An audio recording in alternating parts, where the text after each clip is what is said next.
Hi! In this video, I will show you how to make the Snapchat notification not showing the name.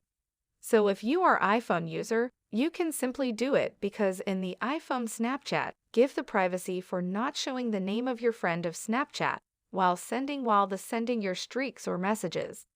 But in the Android, this feature is not available. But the one trick I will share with you here is you can simply go to the settings, and from here, you have to search for the apps and the notification, and you have to search for the Snapchat here. Tap on it and go to the notification.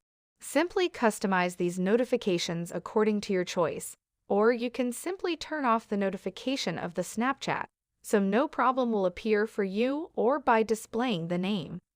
So Snapchat is not, I think, so good for the Android users.